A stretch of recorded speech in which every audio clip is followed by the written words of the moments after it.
Peter Townshend is lead guitarist with The Who. He wrote Tommy, the first genuine pop opera.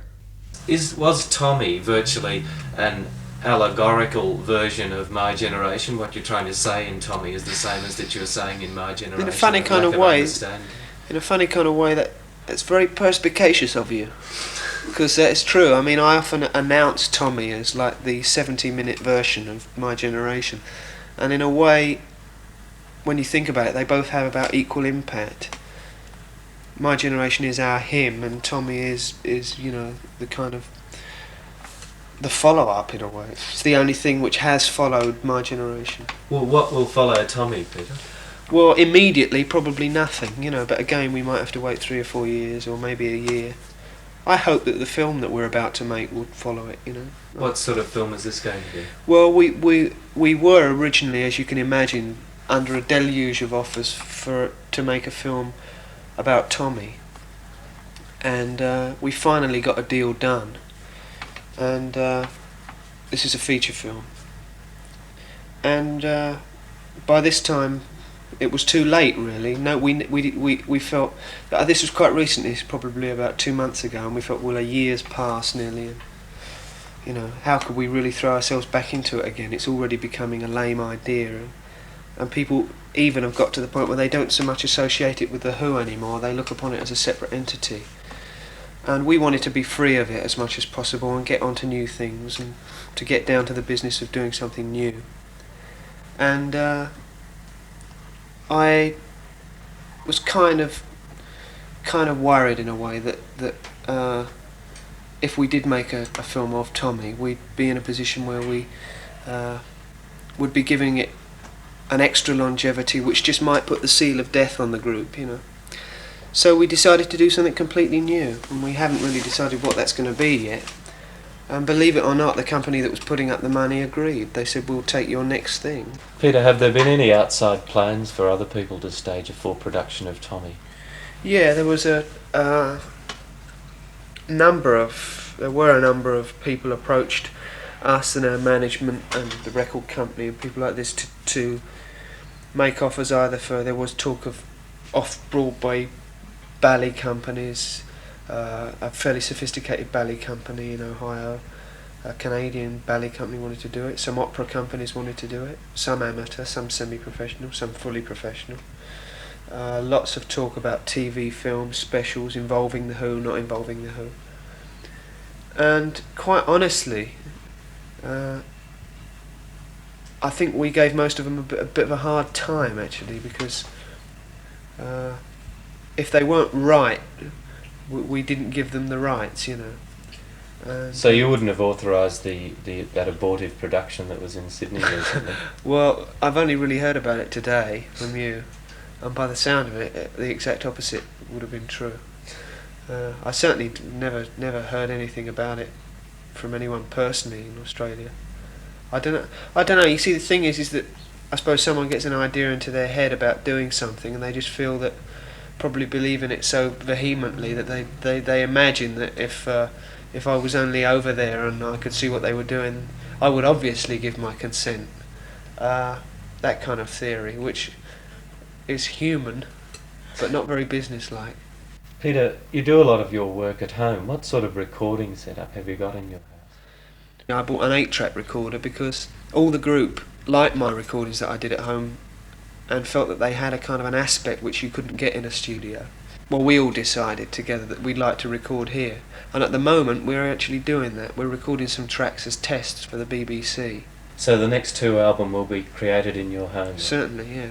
The only problem being a fantastic lack of space.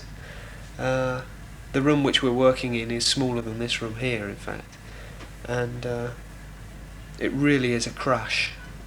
But we've got everything we need. I use the basement.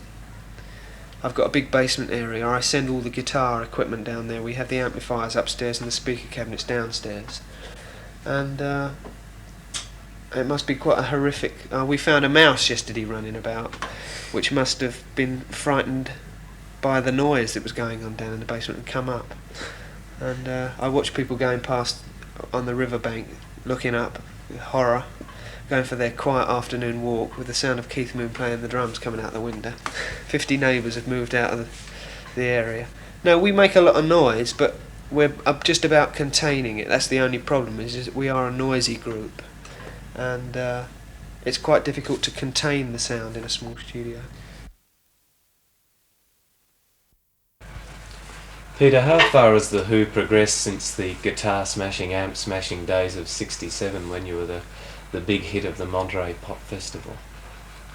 I don't know whether I like the word progress in terms of like going from guitar smashing to what we do today on stage, which is mainly we play Tommy. I don't think it's a progression. I think it's probably a development in a way. Because I really used to, believe that when we were smashing guitars, we were doing something outside of something purely destructive. I felt that visually, and sometimes musically, but mostly visually, it had an incredible dynamic. It was a very exciting thing, which we lent on very heavily in our act. Creative destruction, more or less.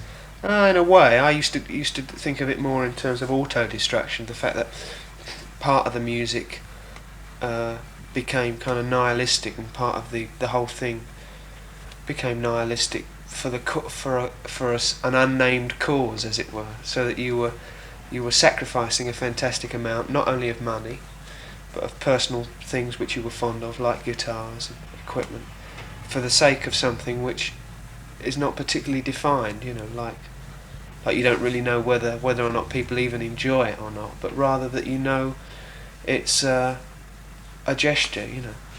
How closely were you competing with Jimi Hendrix at that Monterey Pop Festival in 1967? Well, in fact, it was a kind of a quiet undercurrent of competition which was going on. There wasn't much competition between other American groups, because I think a lot of them hadn't played together before in those circumstances. Hendrix and us had played together on a number of occasions.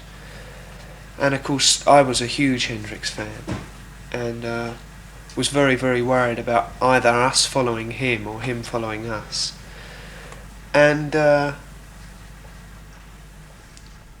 was very relieved when on the day we found out he was playing the same day as us, incidentally, and all the organisers sensed this as well, this problem, that he was also terrified of following us, but that we insisted on going on before him because we didn't want to follow him, and so they stuck us both together. They thought, well, if these two are going to bicker, we're going to put them against the wall. So we went on with all their psychedelic clothes, smashed all our equipment, made the house stand up and roar and scream and shout. It's the first time they'd ever seen it. They'd heard about it, but they'd never seen it happen. And then Hendrix came on, played fairly well, and set his guitar alight, slung it in the air, and did it all again. And this time the crowd got up with the same kind of roar, but slightly mystified. Now, what's going on here, I've never broken a dummy guitar in my life, because while I'm breaking it, I want to be able to play it. It's a personal thing as well. I just wouldn't do that to myself. I've thought of it and considered it in the past, and sometimes when we were particularly hard up in the early days, I used to have an amplifier which I used to hit more than others, but it always would be working. I think I've broken up about 1,000 now. Must be about 1,000. I think on one occasion we were just doing it on every performance, and it was on one American tour I used to do a Fender Stratocaster every night, and I think we had something like 300 engagements. It's a lot of guitars. It's a lot of guitars, yeah. My generation is... They're making them quicker than I break them, mind you. And guitar smashing was something which it was also stemmed from frustration. The fact that, for example, when I saw someone like Hendrix, and let's face it, we had been playing on the stage for 5 years before he emerged as a soloist, doing more or less what we'd been doing for ages, I know, but in some cases better, musically better. I mean, I was astounded to see him, because he was doing everything that I've always wanted to do. He was not only visually exciting, he not only used feedback incredibly well, but he was also a fine musician. And the fact was, I couldn't see why he had to do all that other stuff because he was so good. I'd do it because I had to, you see. I used to do it because I couldn't play, and when I tried to play a lick, it would crumple up. And that is that kind of frustration which led us to guitar smashing and things like that, because you just want to do something big and spontaneous and mind-blowing, and which would bring the audience to its feet. And you felt, it just got to smash and smash and smash, smash, smash. And then you smash the whole thing to pieces and then stand there, and normally it would just have a dumbfounding effect on the audience. And you wouldn't get the required standing ovation at all, there would just be a kind of like that. Later on, when we discovered Tommy on the stage, we received our first ever standing ovation. I think it was the first time we ever played Tommy.